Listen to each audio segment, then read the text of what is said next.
All right, so today, this is our fourth video in our series of Giraffe for practitioners.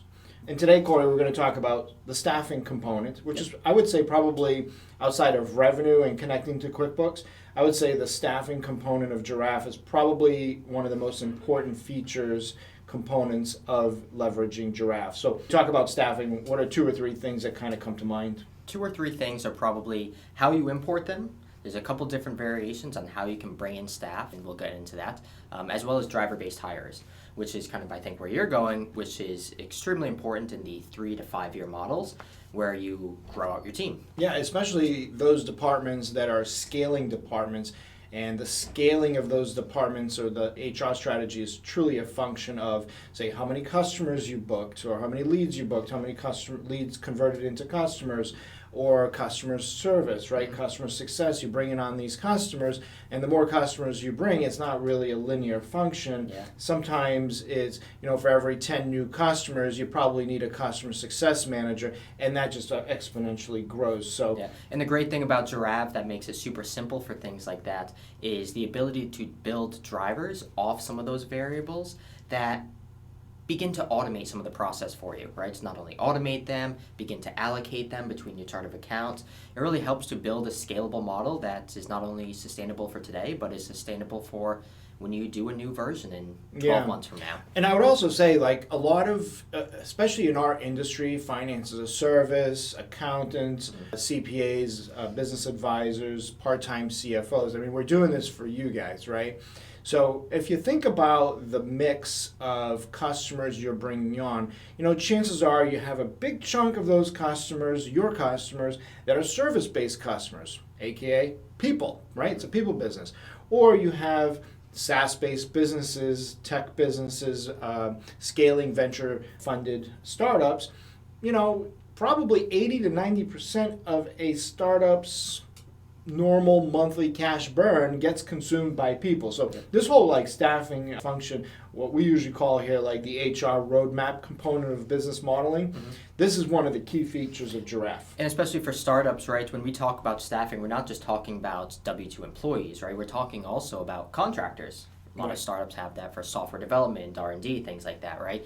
And we've learned some best practices along the way that have helped us to begin to leverage some of the features of Giraffe that help to segment between staff, contractors, departments, chart of accounts, things like that. And we're going to kind of share some of that. Yeah, that's great, because in the next section of this video, Corey's actually going to walk us through some of the staffing components in Giraffe.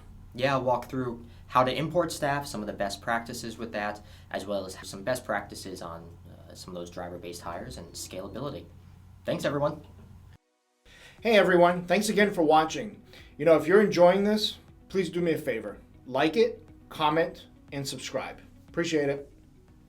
In this video, we're going to be going through some of the back-end staffing, talking a little bit about how to build out the staffing module, some best practices we've learned, and just an overall orientation of staffing. So where I'm actually going to start is over here in the back end under the Setup and the Actuals tab. If you haven't imported your staffing yet, you're going to have two options on how to do that. And this is really going to depend on the nuances of the customer. Your two options are either Excel upload. There's a template right here. Just press that little button and you'll have a template on how to bring in that staff.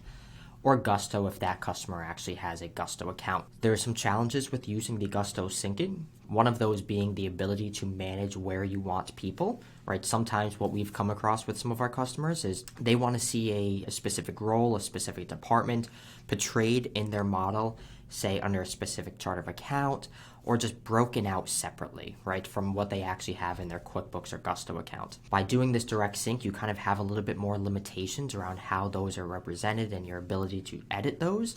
So depending on that and the complexities, you may want to just stick with Excel. Now, once you get the staffing uploaded, you're going to go over to this Plans and Staffing tab, and this is where you're going to have the actual staffing modules. This is where you'll see everyone that you have hired, as well as their wages, their hire date, their termination date, potentially, as well as their department and role.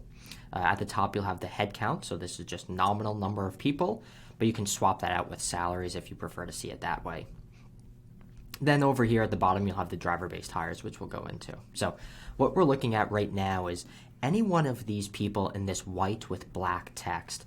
These are ones that are going to have been either uploaded via Gusto or via the Excel imports. You don't have the ability to change them, right? I cannot change out Phyllis with a different individual, nor can I change their salary via this direct upload. To do so, you'd have to re-upload a new version of that Excel into Jirav, and it will write over everyone here. You are able to terminate them, but nothing else. Now, if you do a manual hire right here at the top, add planned hire, you'll have the ability to completely check off what department, what their role, their name, all of the information that you need. And then once they are in there, you can always change them, right? If I want to change a sales rep to operations for whatever reason, I have the ability to do so. Over here at the bottom of this tab, you'll also see that there's a bunch of these individuals that are grayed out. Now, what that means is if you've bulk uploaded them via Excel, but their hire date is after the planned cutover date, it will not technically keep them.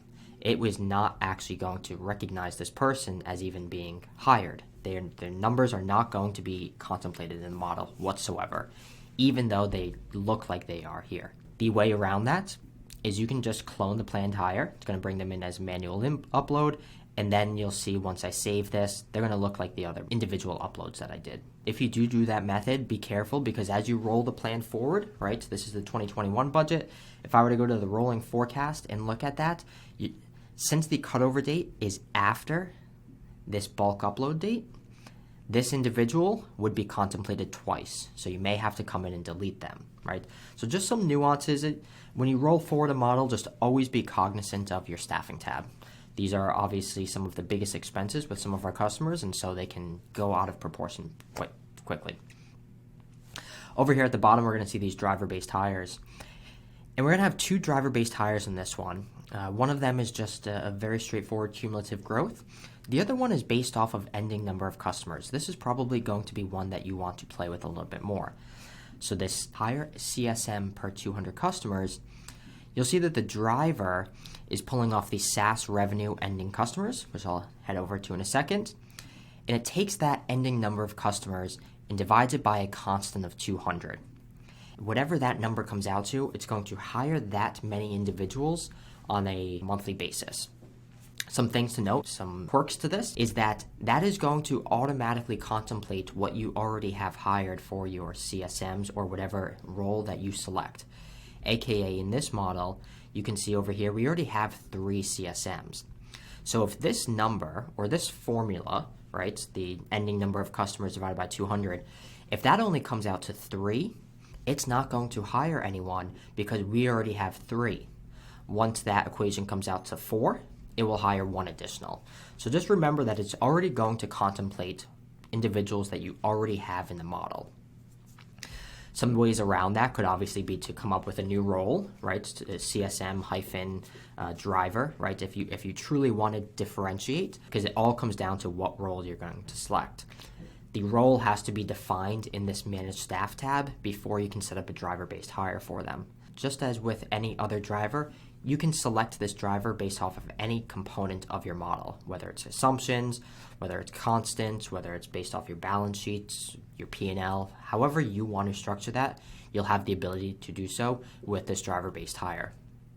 Best practice is always to come back up to the top and just make sure, go to headcount, just make sure, if we look at this CSM, we can see that we have the driver-based hire here. It's not going to come into effect, right? Because we already have enough CSM hired, so that driver won't matter right now. But if I go over to here and change the number of customers, I'm going to see that reflected automatically in the CSM tab once I reload. So this is a great starting point. We usually like to start with headcount in some variation of our models because a lot of our costs with a lot of these customers all comes down to headcounts, all comes down to people. And in a future video, I'm going to go through some of the allocations and how we allocate people between OPEX, COGS, wherever else you want to see them. Looking forward to it. Drop us a question if you have any. That was great. So thanks for watching. Please subscribe. Leave us some feedback. Also, check out our website, growthlabfinancial.com. Again, subscribe so you can be notified for the next one.